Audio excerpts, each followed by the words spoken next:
proses hukum. Bisa lihat bahwa kemarin Pak Gubernur tidak mau dipanggil gubernur, ingin dipanggil raja ketika ada kelakar tidak ingin mengobrolkan anggaran bersama teman-teman di DPRD. Di 2026 ini kita akan masuki sebuah arah kebijakan di mana pemerintah Provinsi Jawa Barat melangkah pada tingkat yang kedua penyelesaian berbagai problem. Pimpinan DPRD Provinsi Jawa Barat tiba di tempat acara.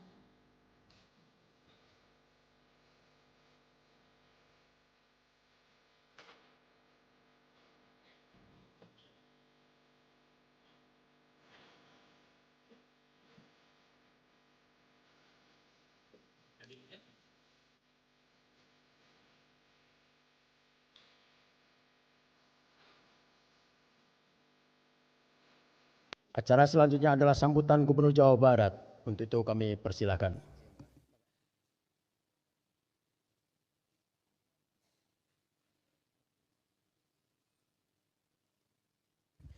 Assalamualaikum warahmatullahi wabarakatuh.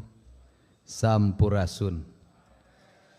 Yang saya hormati, saya muliakan dan saya banggakan Ketua DPRD Provinsi Jawa Barat Bapak Buki Wibawa, yang saya melihat tanda tangannya itu memang sangat berwibawa. Susah dibaca tanda tangannya itu.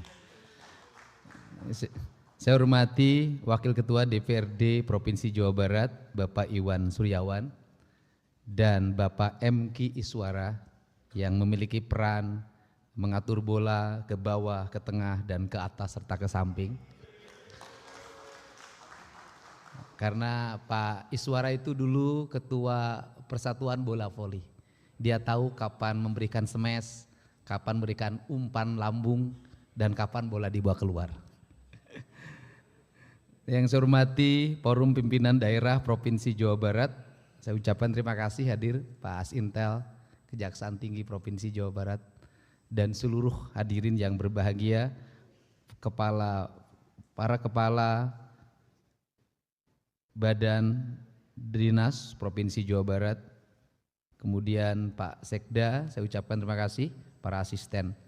Pertama saya mengucapkan terima kasih pada hari ini kita memasuki sebuah arah kebijakan pembangunan yang kedua setelah dalam perjalanan bisa terevaluasi dan dievaluasi. Harapan saya pada seluruh para anggota DPRD untuk apabila menemukan berbagai peristiwa yang tidak sesuai dengan perencanaan pembangunan yang dilakukan, tidak usah ragu-ragu untuk menyampaikan telaah kritis agar kita bisa memperbaiki berbagai supra dan infrastruktur pembangunan yang sudah dilaksanakan. Karena saya menginginkan pembangunan itu tidak berakhir dengan kesia-siaan, tetapi pembangunan berakhir dengan output, outcome, dan benefit yang memadai bagi kepentingan publik. Kemudian yang kedua, juga tetap memberikan telaah kritis, khususnya mendorong sektor pendapatan daerah yang harus terus ditingkatkan. Dan hari ini saya sampaikan, saya mencoba untuk menegosiasikan dengan pemerintah pusat melalui Menteri Keuangan. Ada dana bagi hasil yang belum bisa dibayarkan secara penuh, tetapi ada dana DAU, hutang pen yang dipotong. Saya mengusulkan, sudahlah daripada kita harus menunggu dana bagi hasil full dibayar ke pemerintah Provinsi Jawa Barat, lebih baik dana DAU-nya nggak usah dipotong untuk kepentingan pen, nanti tinggal dihitung di akhir tahun berapa yang harus dibayarkan ke provinsi dan berapa yang tidak mesti dipotong melalui dana DAU. Karena apa? Karena kita memerlukan biaya fiskal yang berkecukupan untuk melakukan langkah-langkah terobosan dan penyelesaian berbagai problem. Saya tadi menerima berbagai keluhan tentang pengadaan tanah pada sekolah menengah atas dan sekolah menengah kejuruan. Kita tahu bahwa problem dari sekolah di Jawa Barat selama ini kita abai menyiapkan sekolah baru, selama ini kita abai melakukan revitalisasi terhadap sekolah. Jumlah ruang kelas sangat terbatas, jumlah sekolah baru relatif tidak dibangun. Bahkan kalau lihat data statistik di tahun 2020 sama sekali kita tidak membangun sekolah atau nol. Nah, tentunya ini perlu langkah-langkah yang cerdas dan tepat. Dan salah satu problem dari pembangunan sekolah karena ini menjadi sorotan adalah harga tanah yang relatif mahal. Dan yang paling problem justru problem sekolah yang kurang itu terjadi di pusat-pusat kota. di Kota Bandung, di Kabupaten Bandung, di Kabupaten Bogor, di Kota Bogor, di Kota Depok, di Kota Bekasi, di Kabupaten Bekasi dengan harga tanah yang sangat tinggi. Maka izinkan nanti barangkali komisi yang membidanginya untuk berkomunikasi dengan pemerintah kabupaten kota, CQ Dinas Pendidikan. Strategi yang dilakukan menurut saya adalah pertama, mengakuisisi sekolah-sekolah swasta yang sudah tidak bisa bergerak secara regulasi dan fiskal, sehingga itu bisa diakuisisi kemudian dibeli oleh pemerintah daerah. Yang kedua adalah menggabungkan antara sekolah SMP dan SMA dalam satu bangunan. Jadi SMP dan SMA digabung dalam satu bangunan dalam sebuah wilayah seperti di Depok misalnya, di Kota Bekasi, karena itu akan mengefisienkan pembiayaan pengadaan tanah. Karena problem pengadaan tanah itu sangat urgent dan memiliki biaya yang sangat tinggi. Hal itu bisa dilakukan dalam upaya melakukan efisiensi dalam pengelolaan pembangunan. Dan kalau berkaca pada ke sekolah swasta itu jangankan SMP dan SMA, SD saja sama TK satu hamparan dan satu halaman yayasan kelembagaan. Ini adalah bagian dari cara, karena apa? Karena kita punya tuntutan bahwa kita di tahun 2026, di tahun 2027 saya ingin lulusan SMP itu 100% terserap di sekolah negeri dan sekolah swasta. Dan ini adalah bagian dari strategi untuk meningkatkan kualitas sumber daya manusia di Provinsi Jawa Barat. Nah, kemudian yang berikutnya, apa sih yang menjadi tantangan-tantangan yang menjadi problem hari ini? Problem hari ini adalah angka kesehatan, misalnya kasus penyakit kusta di Jawa Barat masih relatif tinggi dan tertinggi di Kabupaten Bekasi. Ada hal yang harus dicermati oleh kita. Kalau menyelesaikan kusta, selalu orientasi kita adalah hanya pengobatan. Kemudian selain kusta adalah TBC masih relatif tinggi. Nah, menurut saya penyelesaian bukan di situ, bukan hanya diobati, tetapi adalah dilakukan rehab rumahnya, sanitasi lingkungannya diperbaiki. Karena problem TBC dan problem kusta adalah di situ. Akar-akar masalah ini harus segera diselesaikan, bukan hanya sekedar pengobatan. Malah dalam hitungan saya menyelesaikan TBC, menyelesaikan kusta dan berbagai penyakit lainnya yang disebabkan oleh buruknya sanitasi lingkungan, jumlah biaya untuk pengobatan jauh lebih mahal dibanding kita melakukan rehabilitasi lingkungan. Yang terakhir, saya mengajak para anggota DPRD untuk memusyawarahkan bersama mengenai layanan BPJS. Ada dua problem yang terjadi saat ini, Pak.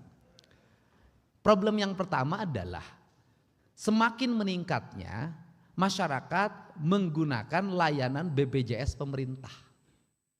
Disebabkan oleh apa?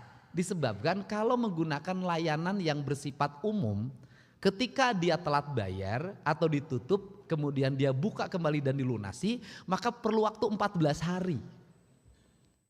Sedangkan BPJS yang ditanggung pemerintah langsung bisa hari itu juga dilayani. Akhirnya hari ini berbondong-bondong orang meninggalkan BPJS yang bersifat individual atau umum, semuanya ingin beralih ke BPJS pemerintah. Itu yang pertama. Yang kedua adalah ancaman terjadinya kebangkrutan rumah sakit. Ancamannya apa? Ancamannya adalah warga yang panas itu boleh dirawat manakala panasnya 40 derajat. Kalau panasnya tidak 40 derajat, maka harus rawat jalan. Rumah sakit itu tidak mungkin harus bertengkar dengan pasien. Dipulangkan dibilang tidak melayani, pasti pemerintah daerahnya mendorong untuk dirawat. Dampaknya adalah banyak rumah sakit hari ini yang merawat pasien tapi tidak bisa dibayar oleh BPJS. Karena pasien yang dirawatnya adalah 39,99 derajat. Kan gitu. Ini kan problem, Pak. Ini problem sederhana banget, tapi ini bisa mengakibatkan kekacauan fiskal rumah sakit daerah di berbagai tempat. Dan ini bisa mengakibatkan kekacauan, orang tidak mau dirawat di rumah sakit swasta. Dan semuanya ini kalau rumah sakit swasta tidak mau merawat, pasti semuanya berburu ke rumah sakit pemerintah. Karena rumah sakit pemerintah ini apapun pasti dilayani karena ada bupati yang punya bobot politik, wali kota yang punya bobot politik. Ini adalah tantangan tersendiri dan tentunya kita nanti harus bersama-sama mengevaluasi seluruh problematika ini. Karena dalam pandangan saya, kalau dihitung-hitung, ini pandangan saya di luar mekanisme undang-undang tentang BPJS, sebenarnya pembayaran dari pemerintah daerah, pemerintah provinsi dan kabupaten langsung ke rumah sakit untuk membayar seluruh pasien yang menjadi tanggungan jauh lebih murah dibanding kita melakukan pembayaran iuran sebenarnya. Saya sudah hitung itu sebenarnya. Nah untuk itu tentunya kita ke depan alokasi-alokasi anggaran yang dikeluarkan pemerintah saya tidak mau sia-sia. Semuanya harus bisa bermanfaat bagi kepentingan masyarakat. Saya ucapkan terima kasih, semoga pertemuan malam hari ini menjadi jalan kita untuk terus meningkatkan pendapatan daerah, meningkatkan belanja pemerintah daerah, dan meningkatkan layanan kepada masyarakat secara optimal. Dan minimal kebutuhan dasar masyarakat Jawa Barat bisa terlayani dengan baik secara terintegrasi antara pemerintah pusat, provinsi, kabupaten, kota, sampai ke pemerintahan desa. Saya ucapkan terima kasih. Wallahu muwaffiq lakum thoriq. Assalamualaikum warahmatullahi wabarakatuh. Sampurasun.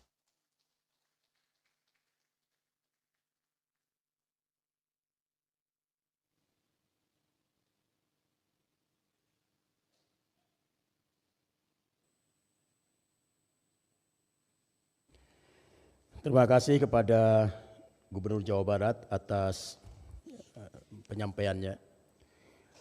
Rapat paripurna yang kami hormati,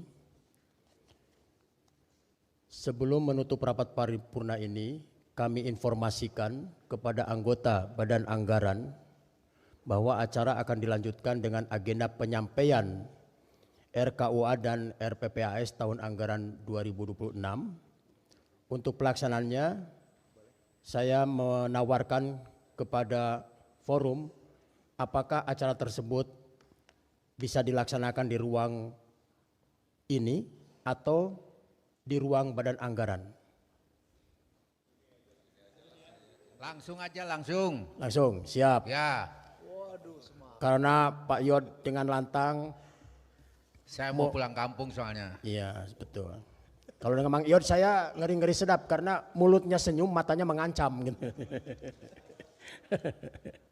Terima kasih kepada yang terhormat seluruh anggota DPR Jawa Barat. Mohon berkenan untuk tetap di ruangan paripurna menyaksikan penyerahan RKUA dan RPPAS APBD murni tahun anggaran 2026. Tapi sebelumnya mohon sambutan pengantar dari Pak Gubernur. Punten. Iya, iya.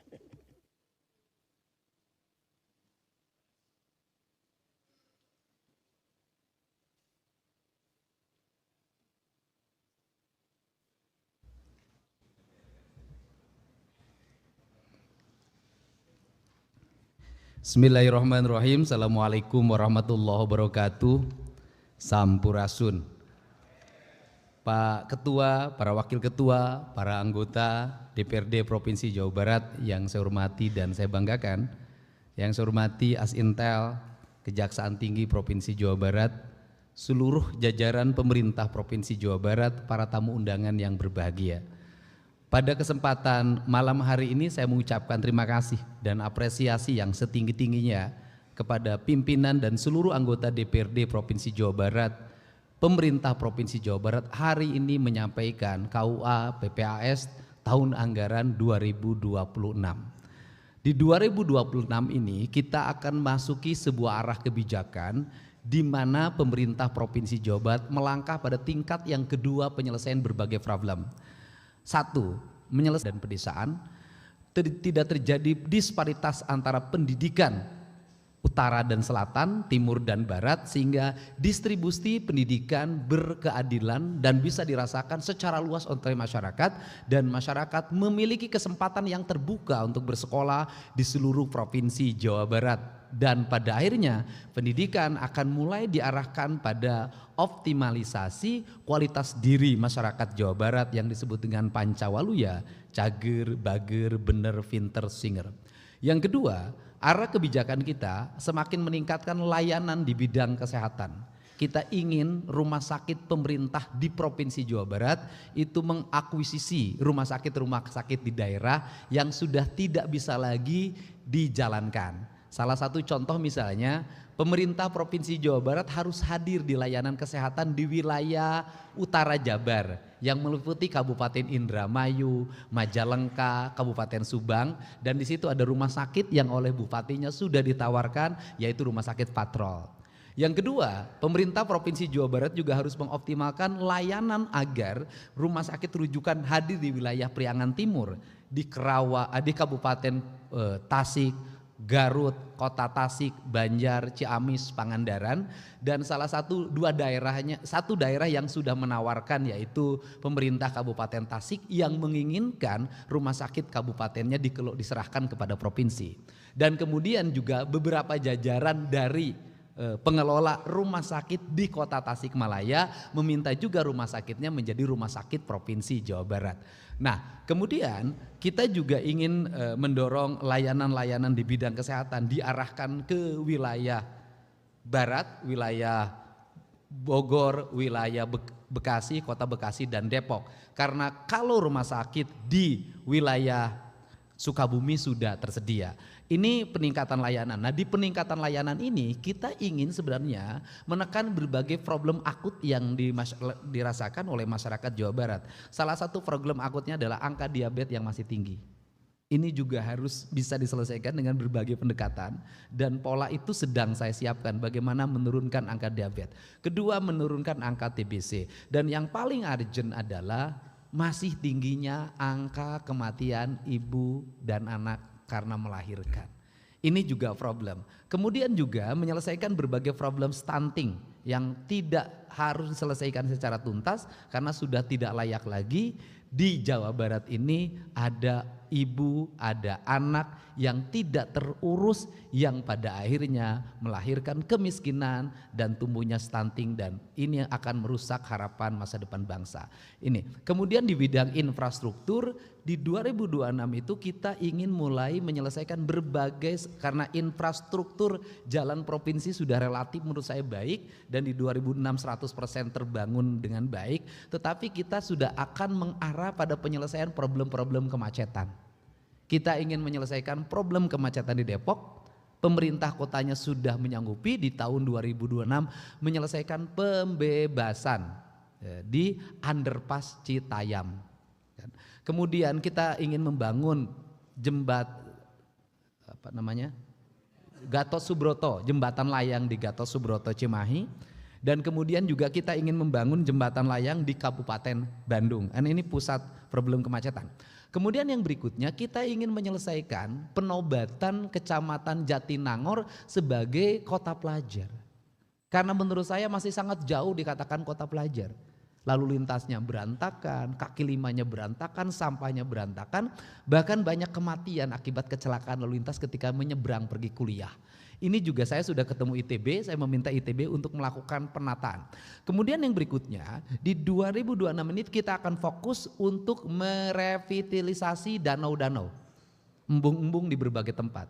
Di berbagai daerah yang ada potensi embung yang itu milik pemerintah Provinsi Jawa Barat akan kami revitalisasi, kami akan melakukan perbanyakan alat berat, ponton dan sejenisnya. Kemudian kami juga akan fokus melakukan pelebaran dan kemudian mengangkat sedimentasi sungai di Jawa Barat sehingga target untuk swasembada pangan terselesaikan. Kemudian kami membangun kerjasama dengan perguruan tinggi untuk melakukan pengayaan pengetahuan di bidang pembibitan, kemudian peningkatan alsintan. Ini yang harus menjadi fokus utama kita karena tidak mungkin pertanian dibangun tanpa basis teknologi. Kemudian yang berikutnya adalah di 2026 kami ingin menyelesaikan ketertinggalan masih adanya masyarakat Jawa Barat yang listriknya belum tersambung. Seharusnya sudah selesai tahun ini karena dalam hitungan saya dulu di data awal yang tidak punya listrik itu sekitar 150.000 orang rumah. Ternyata setelah didata sekarang berubah menjadi 400.000. Nah kita ingin tahun depan itu selesai. Nah ini data kita tahun depan selesai. Kemudian yang berikutnya kami juga ingin seluruh jalan raya di Jawa Barat nanti ber-PJU semuanya. Kemudian memiliki drainase, memiliki taman, memiliki jaringan telekomunikasi yang memadai, jaringan keamanan CCTV yang memadai. Itu yang akan menjadi orientasi utama kita. Nah kemudian kita juga akan segera mendorong Jawa Barat tumbuh kawasan investasi yang terintegrasi. Kita ingin industri-industri yang hari ini dibangun tahun depan sudah mulai bisa berproduksi, membangun investasi baru, mempertahankan industri yang ada. Seluruh rangkaian ini harus terkoneksi dalam sebuah kerangka berpikir, anggaran yang terstruktur, kemudian efisien dalam pengelolaannya, dan memiliki bobot output outcome dan benefit yang baik untuk kepentingan masyarakat. Kerangka dasar ini akan diletakkan dengan baik sehingga Jawa Barat nanti menjadi daerah yang memiliki kecukupan fiskal, efisien dalam belanja, tepat dalam melakukan pembangunan sesuai dengan prioritas kebutuhan dasar masyarakat Jawa Barat. Itu saja sebagai pengantar, mudah-mudahan pada pertemuan malam hari ini kita bisa melakukan pembahasan secara komprehensif yang pada akhirnya apapun yang dilahirkan oleh kita memiliki dampak bagi kemajuan, kemakmuran masyarakat Jawa Barat. Terima kasih. Wallahu muwaffiq ila aqwamit thoriq. Assalamualaikum warahmatullahi wabarakatuh. Sampurasun.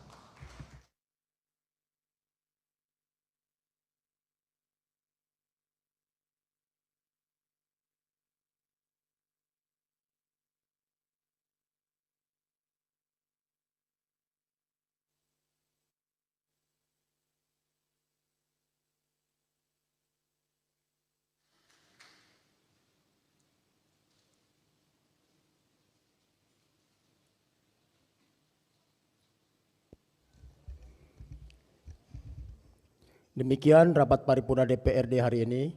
Sekali lagi kami mengucapkan terima kasih atas perhatian dan kehadiran Bapak dan Ibu. Semoga hal ini menjadi bagian dari amal soleh kita semua. Amin ya robbal alamin. Dengan mengucapkan alhamdulillahirabbil alamin, rapat paripurna DPRD hari ini. Halo, izin pimpinan interupsi sedikit, mohon maaf. Ya, silakan. Bismillahirrahmanirrahim. Assalamualaikum warahmatullahi ta'ala wabarakatuh. Izin pimpinan, sebagaimana kita tahu bahwa kita di sini sudah melalui banyak diskusi ke diskusi, banyak rapat ke rapat, banyak musyawarah ke musyawarah, termasuk dari paripurna ke paripurna. Diskusi rapat termasuk paripurna ini tentu adalah bagian dari pemerintah ini dalam menyelesaikan masalah-masalah. Namun sebagaimana kita tahu bahwa masalah-masalah tersebut adalah masalah-masalah yang telah lalu. Masalah-masalah lama, masalah-masalah yang terprediksi jauh-jauh hari sehingga bisa diselesaikan dengan berbagai banyak diskusi termasuk dalam permusyawaratan kali ini. Pertanyaan saya, bagaimana dengan permasalahan-permasalahan yang baru muncul, baru ada ketika pemerintah ini sedang melakukan musyawarah, baru ada bahkan ketika pemerintah ini mengeluarkan kebijakan. Banyak hal, permasalahan-permasalahan baru yang itu justru dikeluarkan dari kebijakan dari pemerintah. Tidak sedikit saya mencatat, khususnya kami di Komisi 5, 15 kebijakan pemerintah ini di dunia pendidikan. Ada dua hal yang paling memberatkan, terutama untuk mereka yang ada di swasta. Salah satunya yaitu kebijakan terkait masalah ijazah dan kedua adalah terkait PAPS. Terkait masalah ijazah, sebagaimana kita tahu hingga ujung mereka perwakilan sekolah swasta bertemu rapat dengan seluruhnya termasuk diwakili oleh pimpinan DPRD yaitu Pak Haji Acep Jamaluddin. Termasuk ketika rapat PAPS hingga akhir dapat diterima oleh Ketua DPRD yaitu Pak Haji Buki. Namun apakah rekomendasi-rekomendasi mereka itu dapat memberikan warna? Jangankan merubah, memberikan warna saja tidak. Yang saya harapkan dari pembicaraan ini, andai kata pemerintah tetap pada keputusannya, tidak merubah itu, tolong bisa menerima mereka secara langsung. Tolong agar dapat menerima, mendengar keluhan mereka secara langsung. Jangankan untuk menyampaikan hal tersebut secara langsung, melalui kita saja mereka terbata-bata menyampaikan hal tersebut. Saya khawatir bahwa kami yang ada di DPRD provinsi ini dianggap tidak ada oleh mereka karena jangankan untuk merubah keputusan, untuk membawa mereka terhadap pemberi kebijakan saja mereka tidak bisa. Untuk menyampaikan langsung terhadap pemberi kebijakan saja mereka tidak bisa. Sekali lagi saya mohon agar dapat diterima secara langsung. Untuk masalah keputusan PAPS bahkan mereka sampai mengajukan gugatan ke PT UN. Saya yakin gugatan ke PT UN itu bisa mencerminkan keburukan pemerintah secara moralitas. karena tidak bisa menjembatani antara kebijakan mereka dengan masyarakat yang ada di dalam pemerintahan ini. Saya nggak yakin teman-teman yang ada di ruangan ini telah menjadi sosok jester atau sosok yang bisa baik-baik saja ketika menyampaikan apapun terhadap penguasa. Saya ingat dahulu pimpinan, sosok orang yang tidak mau dipanggil dirinya, yaitu waktu itu ada sahabat Anas bin Malik. Sahabat Anas bin Malik ini Bu Haji bertemu dengan sahabat Mu'ad. Kata sahabat Anas bin Malik, "Mu'ad, kamu dari mana?" Habis ngadep ke kanjeng Nabi. Terus kanjeng Nabinya ngomong apa, Mu'ad? Kata kanjeng Nabi ngomong begini, "Man soma yauman fi rajaba yabtagi bihi wajhallah dakhalal jannah." Kata kanjeng Nabi begini, Anas, saya ini dapat dari kanjeng Nabi berucap, kata kanjeng Nabi, "Man soma yauman fi rajaba."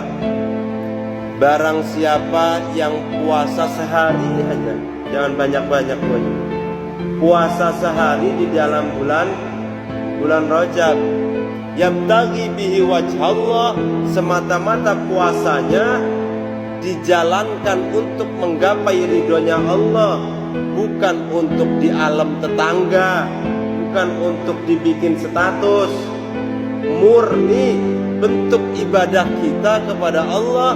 Kata kanjeng Nabi, dakhalal jannah, maka masuk ke dalam surganya Allah. Puasa sehari